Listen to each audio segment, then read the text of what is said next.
ये है new splash screen for Redmi Note 5 Pro और इसके बाद आप देखेंगे एक न्यू बूट स्क्रीन जो कि है Redmi Note 5 Pro की। तो ये देखिए, ये कुछ इस तरीके की आपको Redmi Note 5 Pro की बूट स्क्रीन मिलती है जिसमें आपको कलरफुल लोगो देखने को मिलता है और नीचे पावर्ड बाय एंड्रॉइड की एक इमेज भी आपको इसके अंदर देखने को मिलती है। इस तरीके से आप अपने जो है काफ़ी सारे जो Redmi फ़ोन्स हैं जिनके अंदर जो है कलरफुल लोगो आपको देखने को नहीं मिलता है या सिर्फ Redmi या आपके फ़ोन का नाम लिखा होता है, उनके अंदर जो है आप स्प्लैश स्क्रीन और बूट स्क्रीन को चेंज कर सकते हैं। ये मोस्टली 13 फ़ोन्स के लिए अवेलेबल है जो कि है Redmi Pro, Redmi 2 Pro, Redmi 3 Pro, Redmi 4 Pro, Redmi 6 Pro, Redmi Note 3 Pro, Redmi Note 5 Pro, Note 6 Pro, Note 7 Pro, Note 8 Pro, Note 9 Pro, Note 10 Pro और K20 Pro।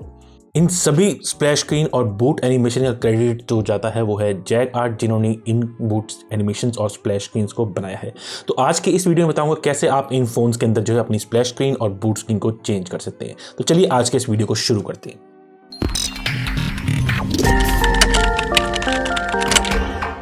तो जैसा कि आपने हमारे Redmi Note 5 Pro की जो splash screen और boot screen देखी वो आपको कलरफुल देखने को मिलती है, जो कि आपको आपके MIUI 11 के अंदर देखने को नहीं मिलती है। आपको सिर्फ Redmi का लोगो देखने को मिलता है और Redmi Note 5 लिखा हुआ आता है आपके फ़ोन के ऊपर। तो उसको कैसे चेंज करना है वो मैं आपको बता देता हूँ। स्प्लैश स्क्रीन चेंज करने के लिए तो आपको रूट नहीं चाहिए, सिर्फ आपको कस्टम रिकवरी चाहिए। अगर आप बूट एनिमेशन को भी चेंज करना चाहते हैं देन आपको रूट चाहिए।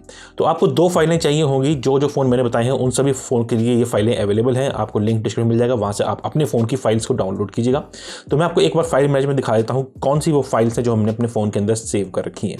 तो ये देखिए, हम स्टोरेज पर चलते हैं। तो स्टोरेज में आपको यहाँ पे 2 फाइलें आपको देखने को मिल रही होंगी। एक तो ये बूट एनिमेशन RN5 Pro यानी Redmi Note 5 Pro और ये एक है new splash for Redmi Note 5 Pro zip file. इन दोनों जिप फाइलों को आपने सेव कर लेना है अपने फ़ोन के अंदर। अब सबसे पहले हम चेंज करते हैं अपने फ़ोन का जो है बूट एनिमेशन। तो उसको चेंज करने के लिए सबसे पहले आप क्या करेंगे, आपको ये याद रखना है कि आपका फ़ोन जो है रूटेड हो, उसके अंदर मैजिक मैनेजर हो, क्योंकि सिस्टम में आपको चेंजेस करने पड़ेंगे। और एम्प्टी मैनेजर आपने इंस्टॉल कर रखा हो और उसको सुपर SU की परमिशन दे रखी हो। आप जैसे ही इसको ओपन करेंगे मेनू पे जाएंगे और रूट डायरेक्टरी पे जाएंगे। तो जैसे आप अपने फ़ोन की रूट डायरेक्टरी में जा जाते हैं, आपको सिंपली क्या करना है, अपने रूट डायरेक्टरी में यहाँ से सिस्टम पे टैप करना है। ये देखिए, हमने सिस्टम पे टैप किया।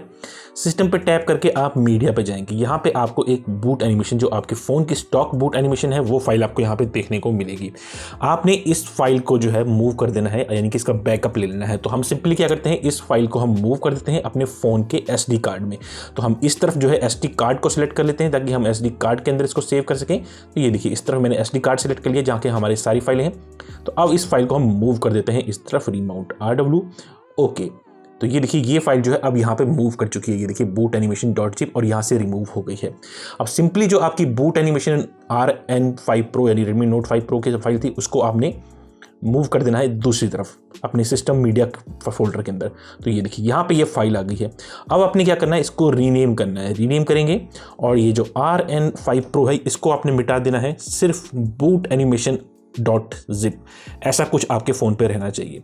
तो इसको ओके कर देंगे। अभी भी काम पूरा नहीं हुआ। अब आप इस पर टैप करेंगे, इसकी प्रॉपर्टी पे जाएंगे, मॉडिफाई पे जाएंगे। अब आपको इसको 6 ये जो 3 डॉट चेक मार्क्स है इनको रहने देना है, इसको हटा देना है और ऊपर वाले को रहने देना है, यानी कि 644 का आपको इसके अंदर रखना है। ये तीनों चेक होने चाहिए और राइट वाले में ऊपर वाला, और ओके कर देना है। तो ये तो हो गया हमारा बूट एनिमेशन चेंज। अब स्प्लैश स्क्रीन को कैसे चेंज करना है, तो उसके लिए आप अपने फ़ोन को कस्टम रिकवरी में बूट करेंगे। जैसे कि मैंने बताया था कि एक फाइल को रूट चाहिए, क्योंकि रूट के थ्रू ही हम इसको फाइल परमिशन दे पाते हैं, अदरवाइज नहीं दे पाते हैं। तो अब दूसरी फाइल को हम फ्लैश करेंगे रिकवरी के थ्रू। तो उसके लिए हम रिकवरी मोड पे बूट कर लेते हैं अपने फ़ोन को एक बार। तो हम रिबूट टू रिकवरी मोड कर लेते हैं। कोई भी कस्टम रिकवरी चलेगी, चाहे TWRP हो, चाहे पिच ब्लैक हो, चाहे ऑरेंज फॉक्स की रिकवरी हो। उसके बाद सिंपली जो आपकी स्प्लैश स्क्रीन की जो जिप फाइल थी उसको आपने उस रिकवरी से फ्लैश कर लेना है। तो ये देखिए, अब हमारा फ़ोन जो है बूट करेगा कस्टम रिकवरी के ऊपर जो हम रीयूज़ कर रहे हैं। हम अपने फ़ोन के अंदर जो है इस टाइम पे ऑरेंज फॉक्स की जो कस्टम रिकवरी है उसको बूट कर रहे हैं। तो ये देखिए, फाइनली हमारा फ़ोन जो है ऑरेंज फॉक्स की रिकवरी बूट कर चुका है। हम जाएंगे उस फाइल को सिलेक्ट करेंगे जो स्प्लैश वाली फाइल थी और स्वाइप टू इंस्टॉल कर लेंगे। तो ये देखिए, अब ये जो फाइल जो है हमारे फ़ोन के अंदर फ्लैश होगी है रीबूट सिस्टम। रीबूट सिस्टम करने के बाद जो सबसे पहले स्क्रीन आती है वो आपकी स्प्लैश स्क्रीन होती है, वो भी आपकी चेंज हो चुकी होगी। और इसके कुछ ही देर बाद आपके फ़ोन के ऊपर जो है बूट स्क्रीन आती है, वो भी अब आपके फ़ोन के अंदर चेंज होगी, जिसमें आपको कलरफुल लोगो इस तरीके का कुछ देखने को मिलेगा और नीचे एंड्रॉइड पावर्ड बाय लिखा आपको देखने को मिलेगा।